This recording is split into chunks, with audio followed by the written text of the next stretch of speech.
मराठी शिक्षणाची पहिली शाळा ही प्रतापसिंह भोसले यांनी सुरुवातीला सुरू केली आणि इतिहास पाहिला तर आतापर्यंत फुले दाम्पत्यांनी ही शाळा सुरू केली तुमचं काय म्हणणं आहे? तुमचा काय इतिहास? नाही, मी त्यांचं सर्व वक्तव्य 3 ते 4 वेळा नीट ऐकलं. मुळात उदयनराजेंना महात्मा फुलेंचं महत्व कळलं आणि ते इथं वाड्यावर नतमस्तक व्हायला आले असं वाटलं होतं, कौतुक वाटलं होतं. परंतु आजच्या 11 एप्रिलच्या दिवशी महात्मा फुले जयंतीच्या दिवशी इथं येऊन महात्मा फुलेंचं महत्व कमी करायचं आणि त्यांच्या जे पूर्वज आहे त्यांचं महत्व वाढवायचं. आदरणीय छत्रपती शिवाजी महाराज संभाजी महाराजांना सर्व महाराष्ट्र मानतो. शिवाजी महाराजांचा प्रथम पोवाडा महात्मा फुलेंनीच लिहिला. पण मला आता सध्या जे चाललंय म्हणजे कोल्हापूरचे जे संभाजी भोसले आहेत महाराज, त्यांनी आता वाघ्या कुत्रा कसा आला हा आता एक नवीन हे केलाय, त्याच्यावर हरकत घेतलेली आहे. औरंगजेब नको, वाघ्या कुत्रा नको, आता दुसरे जे सातारचे महाराज आहेत त्या सातारच्या महाराजांना महात्मा फुलेंनी 1 जानेवारी 1948 साली भिडेवाडा येथे पहिली मुलींची शाळा चालू केली. याच्यावर आता त्यांचा आक्षेप आहे आणि एक नवा शोध आता उदयनराजेंच्या माध्यमातून लागतोय.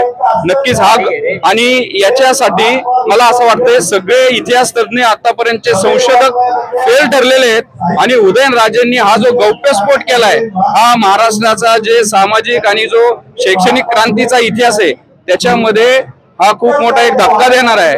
तर उदयन महाराजांना माझं विचारणं असेल की महाराजांनी प्रतापसिंह महाराजांनी जी शाळा चालू केली होती मुलींची, त्या मुली कोणत्या होत्या, त्यानंतर त्यांचं काय झालं, ती शाळा परत ती चालू का नाही राहिली, मग त्यानंतरच्या वंशजांनी आणि तुम्ही सुद्धा त्यांचा जो एवढा मोठा शैक्षणिक वारसा होता तो का पुढे नेला नाही. आणि आता मला असं वाटतंय उदयनराजे इथं आले आणि आजच्याच दिवशी महात्मा फुले समग्र वाङ्मयाचं इथं प्रकाशन झालं तर ते समग्र वाङ्मय उदयनराजेंनी घेऊन जावं अथवा मी त्यांना ते समग्र वाङ्मय पोस्टाने पाठवेल, थोडस त्यांनी वाचावं आणि त्याच्यामध्ये मग तुमच्या म्हणण्यानुसार काही चुका झाल्या असतील तर मग तुम्ही ती पत्रकार परिषद घेऊन हा इतिहास उजागर करावा, त्याला संदर्भ द्यावेत.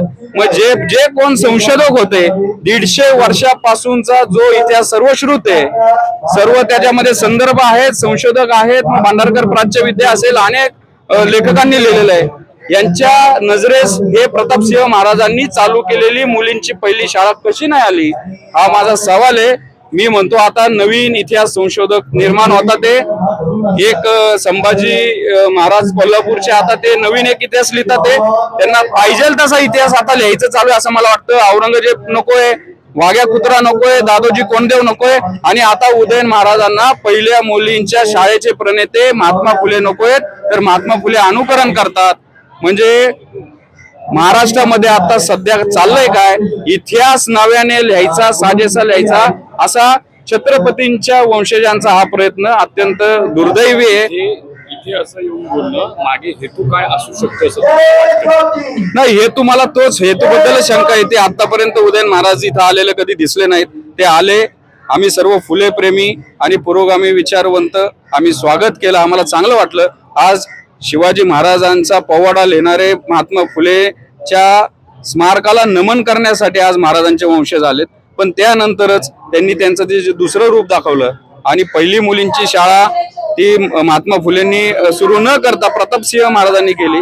तर अक्षरशः हे धक्कादायक होतं आणि आता महाराष्ट्राच्या इतिहास संशोधकांना एक नवीन काम उदयन महाराजांनी दिलंय. मी त्यांना शुभेच्छा देतो. हा सगळा इतिहास आपण उजागर करावा, तुमच्याकडे काही पुरावे असतील ते आणावे आणि नंतर परत तुम्हाला जसा पाहिजे तसा इतिहास लिहावा. त्यांना आमच्या शुभेच्छा आहे.